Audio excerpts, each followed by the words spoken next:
چې په کشر رور باندې د مشري رور څه حق دی او په کشرۍ خور باندې د مشرۍ خور څه حق دی. ځکه نبی علیه صلات وسلام مبارک معاشرې ته او خپل امت ته د رور حقم ښیي، د مشر رور حقم ښیي، د مشر خور حقم ښیي، د پلار مور د تره د ماماګانو د نیا نیکه نبی علیه صلات وسلام مبارک تر دې چې د غیر د ماشومانو الله حقوق ښیي. چې نو نبی علیه السلام مبارک وفرمایل چې حق کبیر الاخوة علی صغیرهم، د مشر رور حق په ماشوم کشر رور باندې داسې دی لکه حق الوالد علی ولده، لکه د پلار چې په بچی باندې څنګه حقي. نو اوس کشر رور به د خپل مشر رور داسې عزت کوي لکه د پلار چې عزت کوي. کشر رور به د خپل مشر خور داسې عزت کوي لکه د مور چې څنګه عزت کوي. او دا مشر رور بم کشر رور ته داسې ګوري لکه د اولاد پرنګې، داسې دا مشره خور د کشر رور ته خور ته به داسې ګوري لکه د اولاد پرنګ باندې نبی علیه السلام فرمایي. نو زمانه به ښه تیریږي. یو نبی علیه صلات وسلام مبارک مجلس کې تشریف فرماو، نو یو کس راغی وی د الله رسوله زه ټوله ورځ بار مزدوري وکړم او زما دا ورور تا سره ناست دي، هسې خوشې تشې ناست دي. نو نبی علیه صلات وسلام مبارک ورته وفرمایل تا ته پته شته چې دې څه له ناست دی؟ نو د الله رسوله بس تا سره ناست دي، نو زه خو ټوله ورځ په مزدورۍ مړ شمه او دې تیارې ته پروت دی، وظیفو ته پروت دی او دلته ملاست دی. نو نبی علیه صلات وسلام مبارک ورته وفرمایل دا تا ته چې کوم رزق ملاویږي دا د دې رور د عالم طالب په ذریعه باندې ملاویږي، ورنه دې ته بوځه نو الله به ستا رزق هم بند کړي. د ما محترم نو د مشر رور او درونو په مابین کې اوس الله د ماپیو کې رونه خویندې په یو بل دروغ ډېر زیات وي. یاره جده را سره مشر رور را سره ظلم کوي، په کشرانو باندې د مشرانو شفقت نشته. نن ماشوم رور د خپل مشر رور عزت نه کوي. دا ولې؟ هلته مشر رور وله چې ته د پلار مینه نه ده ورکړې که نه. نو دغه رنګې زما محترمو نبی علیه او دروغ ډېر زیات دی زموږ په معاشره کې. رور په رور باندې وي، خور په خور باندې وي، مور په زوی باندې وي، هلکه زوی په پلار باندې وي. او زه یو خبره کوم قسم دی د دروغو دوه درې ورځې ژوند دي بیا سړی په خپله ګیر شي. حق او سچ لار چې ده دا رښتیا واله لار ده. نبی علیه السلام فرمایي الصدق ینجي، دا رښتیا چې دي دا چابي ده د نجات. والکذب یهلکو، او دروغ انسان هلاکوي، په خپله به هم ځان هلاک کړي او بل به هم هلاک کړي. وی امام ابو حنیفه رحمت الله علیه یو دکاندار د ده د کپړې غټ تجارتو، نو یو مزدور یې کینولی و. اوس خو موږ مزدورانو ته وایو هسې قسمونه دروغ وایه، مړه الله دې معافي وکړي. وایي ځکه بغیر د دې نه کیږي نه.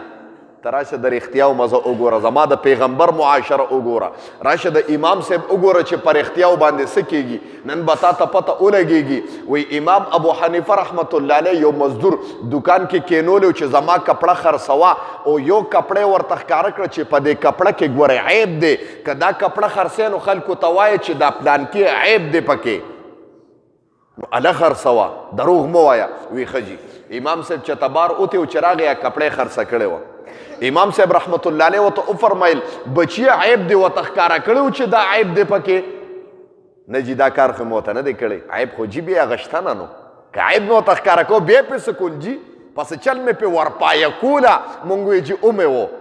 زه وایم قسم دی که هغه دی والي ځان دی وو په حقیقت کې، خو که ته پوهېږي ځان له دې کنده توره کړه، ځان له د آخرت برباد کو. د رب سره د په مانځه کې او په عباداتو په روجو حج کې کوم ربط جوړ کړی دی هغه دې قطع کو.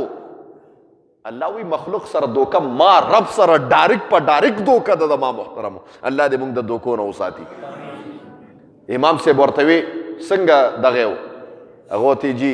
داسې وي. امام صاحب ورته دا ستا ګناه نه ده چې تا دا کار، دا زما ګناه ده چې ستا غوندې دروغجن سړی مې په دا دغه کې کینولی دی. هغوی امام صاحب ما ګټه کړې ده، وایي په ایمان کې دې ګټه کړې، زما دکان دې برباد کو. او زما آخرت ته تور کو ظالمه تا کم دی ګټه کړه تا خو زه غرق کړم د رب ته به څنګه مخامخ کېږي او پیشي به کېږي امام صاحب نښه پته معلومه کړه منډې والې هغه سړی د تریاب په غاړه باندې ونیو وی حضرت تا کپړه اوړې ده پلان کې دوکان نه وی او جي کپړه مې اوړې ده وی ته خبرې وی نه که نه وی په دغه کپړه کې عیب و اوس تا خوښه ده چې دا کپړه الې او که نه دا پیسې مې راوړې دي نو هغه ورته جواب کې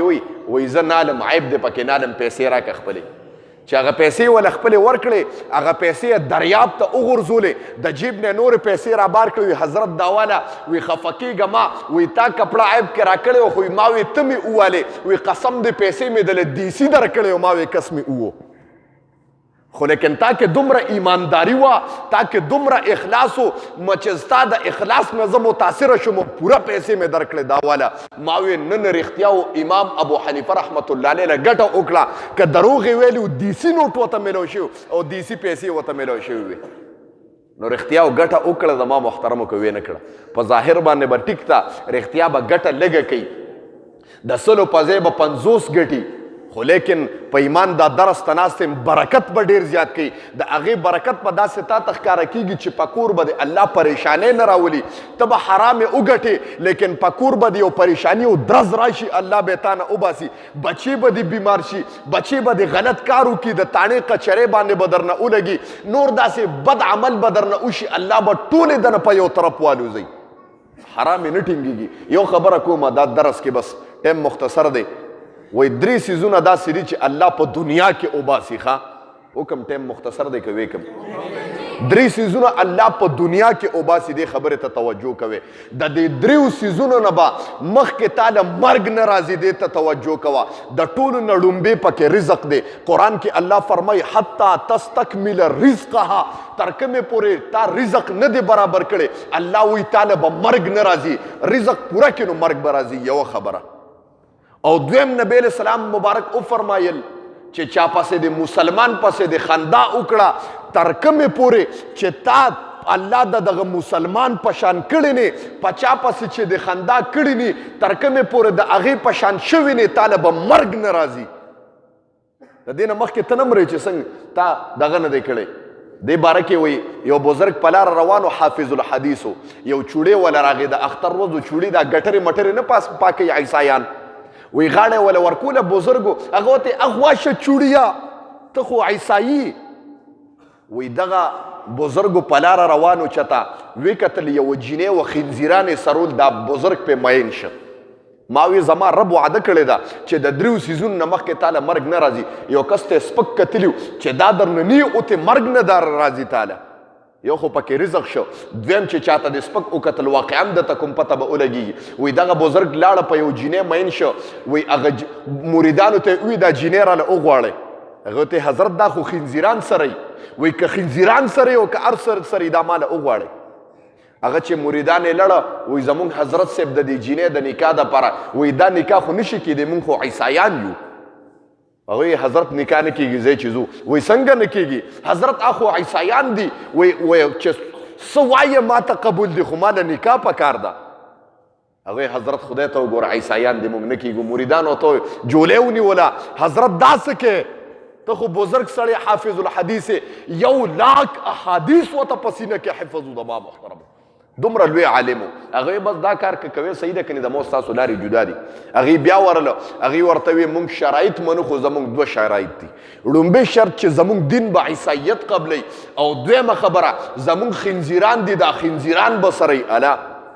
نکاح نشي کېدی هغې چې راله حضرت وی شی بالکل ناممکنه دی جی وایي څنګه ناممکنه دی حضرت هغې خو د ټولو نه مخکې به دین بدلی هغه وایي زه دین ما چې کله نه جینۍ لیدلې ده زما نه هر څه هېر شوي دي ما ورته دین پرېښی دی نعوذ بالله من ذلک وایي حضرت دا څه وی مریدان ورته جاړي حضرت خدای ته وګوره دا څه کې وایي زمونږ او ستاسو لارې جدا دي حضرت وی خنزیران به سره وی او خنزیران نه سپیم وله سر مو ساتمه بس مریدان د مریدانو ته خپله لار شو روانه شوه دغه سړی دی ناست دی خنزیران سره زمانه تیریږي یو مرید په دغه لار روانو وی مرید په لغلار روانو د چې ولید چې زما صاحب خو خنزیرانو ته ناسته راغې کېناسته وته ډېرې وته وجړل حضرت الله پتا څه وکړه تا ته خو 1 لاک سره د قرآن نه احادیث یادو دا څه چلو شنن خنزیرانو ته ناسته هغه ته بس ما یو کس پسې استهدا کړې وه وی حضرت په احادیثو کې د ته یاد دي که نه وی نه صرف یو حدیث راته په 1 لاک احادیثو کې یاد دی وی حضرت کم حدیث دی وی هغه دا حدیث دی چې من نبی علیہ السلام فرمای من بدل دینه فقتلوه څوک چې دین بدل کی قتل کې ما قتل کې زه په جون باندې تنگ شوی ما یو کس پسې خندا کړې وه الله ما نه ویسته وی زما رب داسې ذات ته ډېر مریدم جاړي پیرم جاړي الله ما نه کومه خطا شوې ده خدایه ما نه که هره ګناه شوي الله زه تا ته جولې نیسم خدایه ګیره مې ده تړواندې کړې ده الله زما ګناه معاف کا وی هغه دعا یې ویله چې بېهوشي پې طاري شوه الله یې ګناه ما کړه چې راپاسې د 1 لاک احادیث ورته سره د قرآن نه واپس حفظ شوی د ما محترم وته پته ولګېده چې یو انسان ته مې سپک کتلي و د مرګ نه مخکې رانه ووتل او دا یو انسان له د دوکه ورکړه تر کومې پورې چې تا دوکه نی خوړلې ته به نه مرې دا خبره یاد ساته دا خبره یاد ساته ګوره دا دړه کې رانی شي او دریم دوه خو وشو یو رزق ته نه دی پورا نو نه به مرې دویم تر کومې پورې تا چا پسې خندا وکړو د هغه په شان شوي نه مرې به نه او دریم ته توجه کوې زنا د نبي علیه السلام فرمایي وایي زنا دې د چا خور مور سره وکړه تر کومې پورې ستا په جون چې ستا د لور د ښځې د خور مور نه نی اوتې ته به نه مرې زما محترمو الله دې موږ وساتي الله دې موږ وساتي اوس یو صحابي راغی نبی علیه السلام ته وایي د الله رسوله مالا ایمان قبلېدو ته تیار یم لیکن یو زنا نشم پرېښودی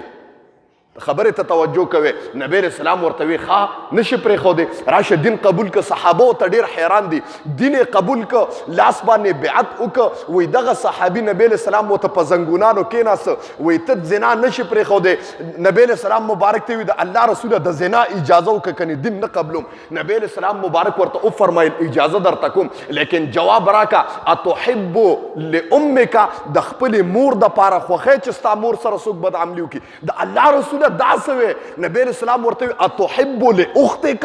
د خپلې خور دپاره خوښی چې څوک ورسره دا عمل وکړي د الله رسوله سر به ستا په جولۍ کې پروت وي نبی علیه السلام ورته وي اتحب لزوجتک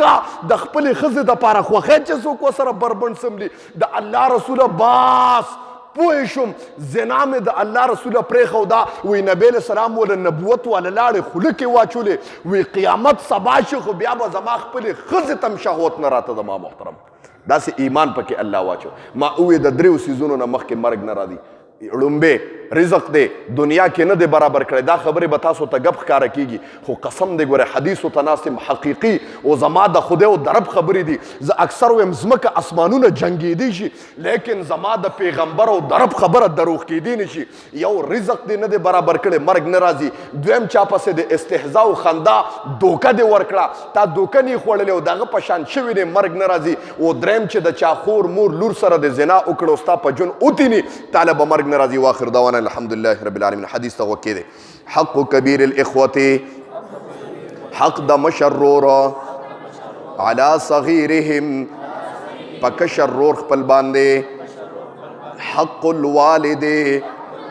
په شان د حق د پلار دی علی ولده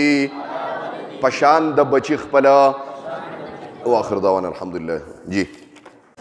الله موږ چې کوم درس ولوستو خدای خپل دربار الهي کې قبول او منظور کې د دې درس په برکت باندې حاضر مجمع ته خدایا په نظر د رحمت او شفقت باندې خدایا وګوري الله دا ستا د محبت لپاره راغلي دي ستا دپاره راغلي دي خدایا ستا کور ته راغلي دي ستا در ته راغلي دي ستا د محبوب خبرو له راغلي دي خدای سپینګیرې پکې ناست دي الله ماشومان دي نوجوانان دي الله د دې په زړونو کې څه قسم شرعي مقاصد دي الله د خپل در نه پوره کې الله ماشومان ناسی با عمل عالمان حافظان قاریان مفتیان تی خدای جوړ کې نوجوانان خدای با عمل عالمان او دیندار کې سپینګیری خدای د سپینګرو په عمر کې خدای برکت واچې الله دین ورته خدای آسان کې د دې کتاب په برکت باندې خدای په د حاضر مجمع کې د چا زړه کې څه قسم بغضونه دي خدای په الفت او محبت خدای بدل کې کاروباریان پکې ناستی خدای کاروبار کې برکت واچې الله پچا باندې قرضه د خدای د قرض د عذاب نه خدای اوساته قرضونه خدای په خپل دست قدرت باندې خدای ختم کې څوک بیماران دي خدای شفای کامله عاجله مستمره ته خدای نصیب کې الله دا درس زما خویندې میندم اوري خدای د هغې زړونو کې څه قسم شري مقاصد دي الله د خپل در نه پوره کې الله زما د خویندو میندو خدای د لوپټو د عزتونو خدای محافظ شي الله د حاضره مجمع د هر قسم آفاتو بلیاتو اتفاقی حوادثو تانو کچرو جنگ جګړو هسپتالونو نه خدای اوساته او په وخت ځن کدرم دا کړي په جبر راولي چې لا اله الا الله محمد رسول الله صلی الله